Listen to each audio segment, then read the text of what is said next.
My self Mamta, welcome back to our channel study practice with ममता।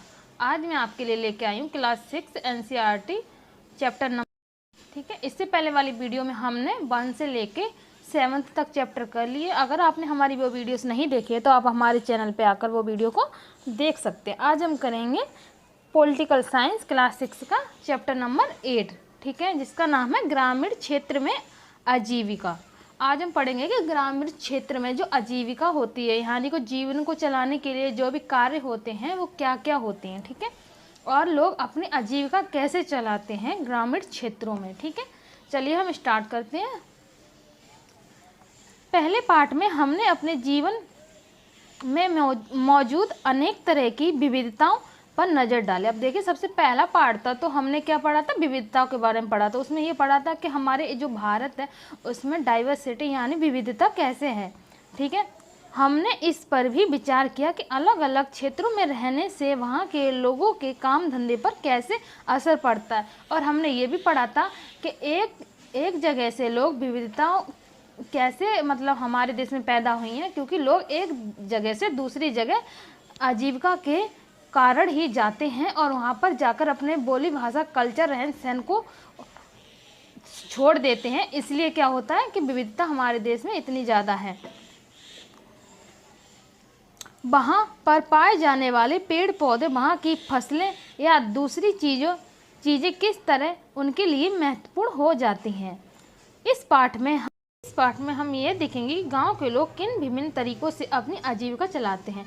पहले 2 पाठों में किस तरह यहाँ भी हम इसकी पड़ताल करेंगे। क्या लोगों के पास आजीविका चलाने के समान अवसर उपलब्ध हैं या नहीं, उनके जीवन की परिस्थितियाँ एक दूसरे से कितनी मिलती जुलती, आजीविका चलाने के समान अवसर उपलब्ध हैं या नहीं, उनके जीवन की परिस्थितियाँ एक दूसरे से कितनी मिलती जुलती हैं और वे किन समस्याओं का सामना करते हैं, इससे भी हम देखेंगे। अब देखिए, हम ये देखेंगे कि गांव के लोग किस तरीके से अपनी आजीविका चलाते हैं, उनकी परिस्थितियाँ एक दूसरे से कैसे मिलती जुलती हैं, ठीक है।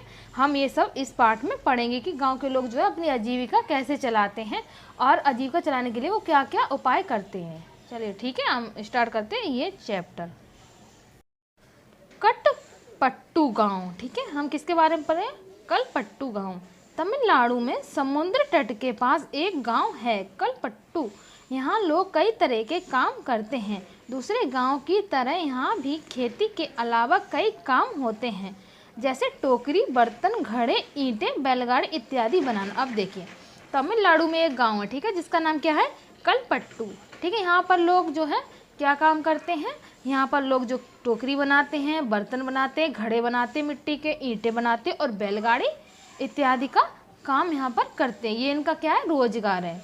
कलपट्टू में कुछ लोग नर्स, शिक्षक, धोबी, बुनकर, नाई, साइकिल ठीक करने वाले और लोहार के रूप में अपनी सेवाएं देते हैं। अब कलपट्टू एक गांव है, ठीक है, वहाँ पर यही नहीं कि यही टोकरी बर्तन ये सब होता, वहाँ पर जो है कुछ लोग सेवाएं भी प्रदान करते हैं, जैसे नर्स हो गए, स्कूल भी है जहाँ पे शिक्षक हैं, धोबी वगैरह, नाई, साइकिल ठीक करने वाले, मैकेनिक वगैरह भी वहाँ पर उपलब्ध कराते हैं अपनी सेवाएं। यहाँ कुछ दुकानदार एवं व्यापारी भी हैं, और वहाँ पर क्या है, दुकानदार और व्यापारी भी हैं। जो मुख्य गली है वह बाजार की तरह दिखती है, और वहाँ की जो मुख्य गली है वो किसकी तरह, बाजार की तरह दिखती है। उसमें आपको तरह तरह की कई छोटी छोटी दुकानें दिखेंगी, जैसे चाय, सब्जी, कपड़े की दुकान,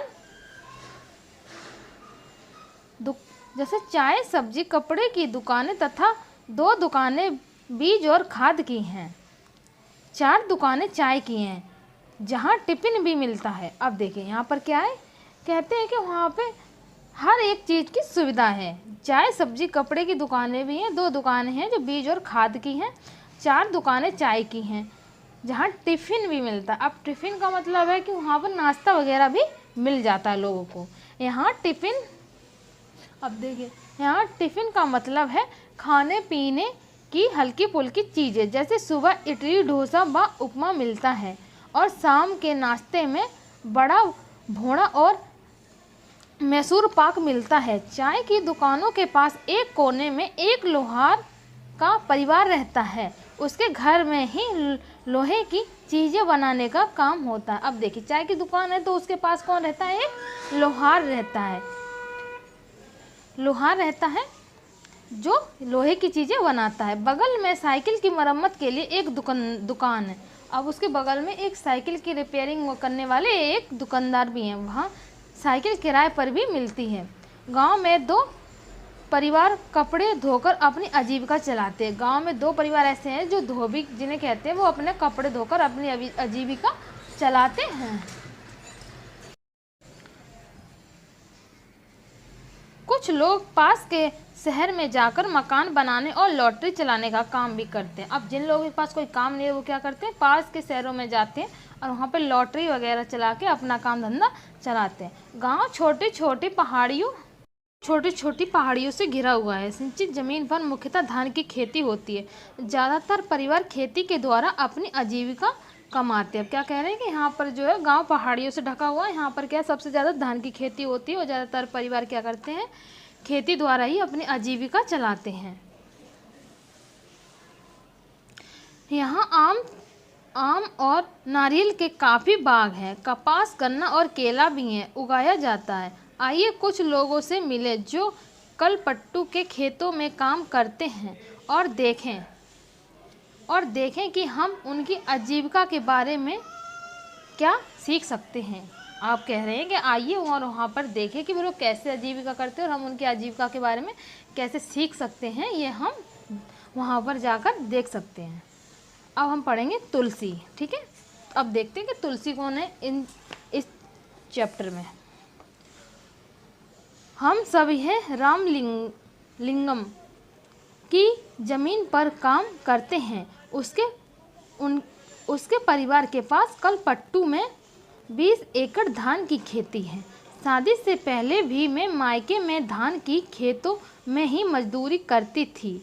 यहाँ मैं सुबह 8:30 से 4:30 तक काम करती हूँ। रामलिंगम की पत्नी करुथम्मा काम की निगरानी करती है। अब रामलिंगम की जो बीवी है उसका नाम क्या है, करुथम्मा। साल में कुछ ही मौके ऐसे होते हैं जब मुझे नियमित रूप से मजदूरी मिलती है।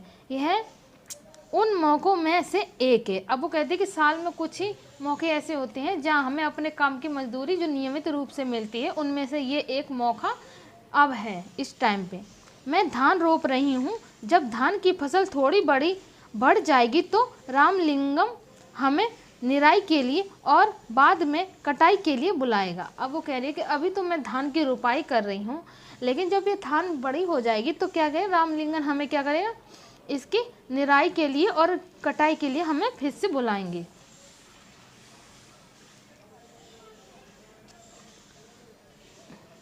जब मैं कम उम्र की थी तो निराई कटाई का काम आसानी से कर लेती थी, लेकिन अब जैसे जैसे उम्र हो रही है मुझे झुककर काम करने और देर तक पानी में पैर डुबोए रहने से तकलीफ होती है। अब ये तो सही बात है कि अगर आप कम उम्र के हैं तो आपके शरीर में, बॉडी में एनर्जी होती है जिससे आप जल्दी से काम कर सकते हैं। अगर जैसे जैसे आपकी उम्र बढ़ती जाती है तो आपकी जो बॉडी है वो क्या होती है, उसमें एनर्जी लेवल कम होता जाता है, इसलिए ज़्यादा मेहनत वाला काम नहीं कर सकते।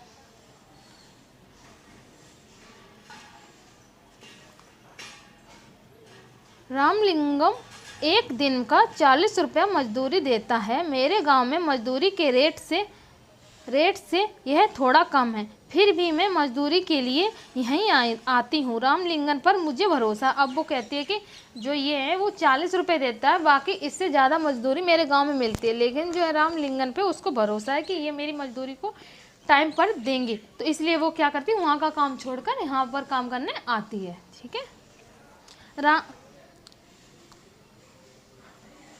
काम होने पर वह मुझे ही बुलाएगा। बाकी लोगों की तरह वह आस पड़ोस के गांव में सस्ते मजदूर ढूंढने नहीं जाता। अब वो ये कह रहे कि मैं इसलिए यहाँ पे आती हूँ क्योंकि अगर जब उसका काम होता है तो वो मुझे ही बुलाता है। ये नहीं है कि दूसरे लोगों की तरह पैसे की वजह से वो दूसरे किसी को पकड़ के ले आए, दूसरे मजदूरों को। अगर उसको जब भी काम होता है वो मुझे ही बुलाता है उतने ही पैसों में। ये भी नहीं है कि वो मेरे पैसे को कम करता हो। ठीक है।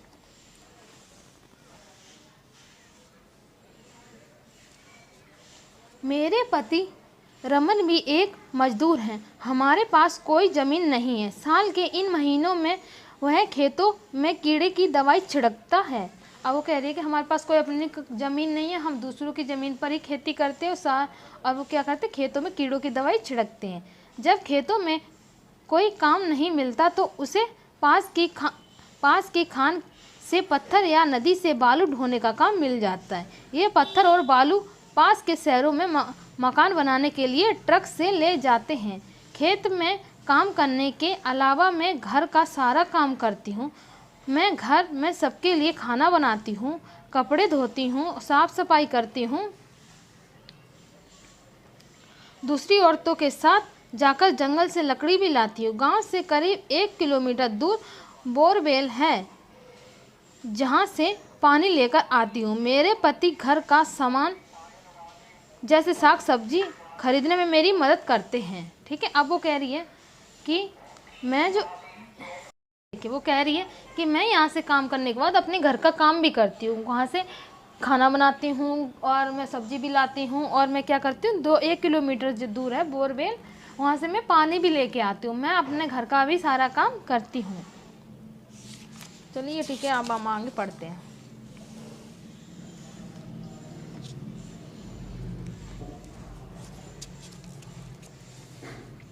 हमारी 2 बेटियां हमारे जीवन की खुशी हैं। दोनों ही स्कूल जाती है। पिछले साल एक बेटी बीमार पड़ गई थी तो उसे शहर के अस्पताल ले जाना पड़ा। हमने उसका इलाज के लिए रामलिंगन से उधार लिया था और उसे उधार को चुकाने के लिए हम अपनी गाय बेचनी पड़ी। अब वो कह रही है कि मेरी बेटी 2 थी लेकिन उनमें से एक बेटी बीमार पड़ गई तो मुझे रामलिंगन से क्या लेना पड़ा, उधार पैसे लेने पड़े, जिससे मैंने अपनी बेटी का इलाज करवा दिया। और उनका उधार देने के लिए उन्होंने क्या किया, अपनी गाय को बेच दिया। चलिए अब ये यहाँ पे पैराग्राफ भी एक दिया हुआ, पहले इससे पढ़ लेते हैं, उसके बाद हम इससे आगे पढ़ेंगे। तुलसी के काम का विवरण दीजिए। रमन के पास तुलसी को, ये तो कुछ खास नहीं, ये आप खुद भी पढ़ सकते हैं।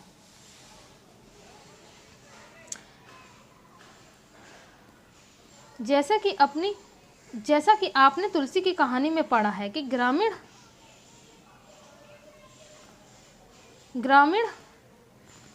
इलाकों में गरीब परिवारों का बहुत सारा समय पानी और जलावन की लकड़ी लाने का, जानवर चराने में बीतता है। इन कामों से कोई पैसा नहीं मिलता है, लेकिन गरीब परिवार में यह काम बहुत महत्वपूर्ण हो जाते हैं। वे मजदूरी से जो थोड़ा सा पैसा कमाते हैं उससे गुजारा नहीं होता। घर चलाने और ज़िंदगी बसर करने के लिए इन कामों को करना पड़ता है। हमारे देश के ग्रामीण परिवार में से करीब 40% या प्रतिशत खेतिहरी मजदूर है। कुछ के पास जमीन के छोटे छोटे टुकड़े, बाकी तुलसी की तरह भूमिहीन है। कई बार जब पूरे साल उन्हें काम नहीं मिल पाता तो मजबूरन काम की खोज में उन्हें दूर दराज के इलाकों में जाना पड़ता है। इस तरह का पलायन कुछ विशेष मौसम में ही होता है। ठीक है, अब वो कहती है कि जब गांव में काम नहीं होता तो उन्हें दूर दराज जाना पड़ता है काम के सिलसिलों में। ठीक है, जो उसे क्या कहते हैं, उसे हम पलायन कहते हैं, जो अपने स्थान को छोड़ के कहीं दूसरे स्थान पर जाना। शेखर, अब हम पढ़ेंगे शेखर कौन है। ठीक है, इस चैप्टर में हम यह धान अपने घर लेकर जाना है। मेरे परिवार ने अभी अभी फसलों की कटाई पूरी की है। हमारे पास बस 2 एकड़ ज़मीन है। हम अपने खेती का सारा काम खुद ही कर लेते हैं। मैं कई बार कटाई के समय दूसरे छोटे किसानों की मदद ले लेता हूँ और बदले में उनके खेतों की कटाई करवा देता हूँ। व्यापारी मुझे उधार पर बीज और खाद देते हैं। इसे चुकाने के लिए मुझे थोड़े कम दामों पर उसे धान बेचना पड़ता है। अगर बाजार में बेचूं तो ज़्यादा पैसा मिल जाएगा, लेकिन मुझे उधार भी तो चुकाना है। व्यापारी ने किसानों को याद दिलाने के लिए अपना एजेंटा भेजा है। जिन किसानों ने उधार लिया है वे उसी को अपना धान बेचें। मुझे अपने खेत से 7 बोरी धान मिलेगा।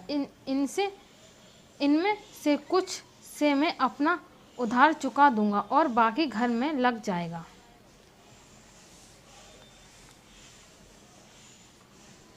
लेकिन मेरे हिस्से में जो आता है वह सिर्फ 8 महीने तक ही चल पाता है, इसलिए मुझे और पैसा कमाने की ज़रूरत पड़ती है। इसके लिए मैं रामलिंगन की चावल की मिल में काम करता हूँ। वहाँ मैं पड़ोसी गांव के किसानों से धान इकट्ठा करने की मदद करता हूँ। हमारे पास एक संकर गाय भी है, उसका दूध हमें यहीं से सहकारी समिति में बेच देते हैं। इससे रोज़ के खर्चों के लिए थोड़ा और पैसा मिल जाता है। अब वो क्या कह रहे हैं कि हमारे पास रोज़गार नहीं है, हम क्या करते हैं, गाय का दूध बेचते हैं और क्या करते हैं, खेती से ही अपना गुजारा चलाते हैं। कर्ज लेने पे जैसा कि आपने ऊपर पढ़ा कि कई बार शेखर अपने किसान की ज़रूरी चीज़ खरीदने के लिए पैसा कर्ज लेते हैं। अक्सर ये पैसा बीज, खाद और कीटनाशक खरीदने के लिए साहूकार से कर्ज। अब आप कर्ज जानते हैं, कर्ज क्या होता है, किसी भी व्यक्ति से उधार लिया हुआ पैसे को हम क्या कहते हैं, कर्ज कहलाते हैं। ठीक है,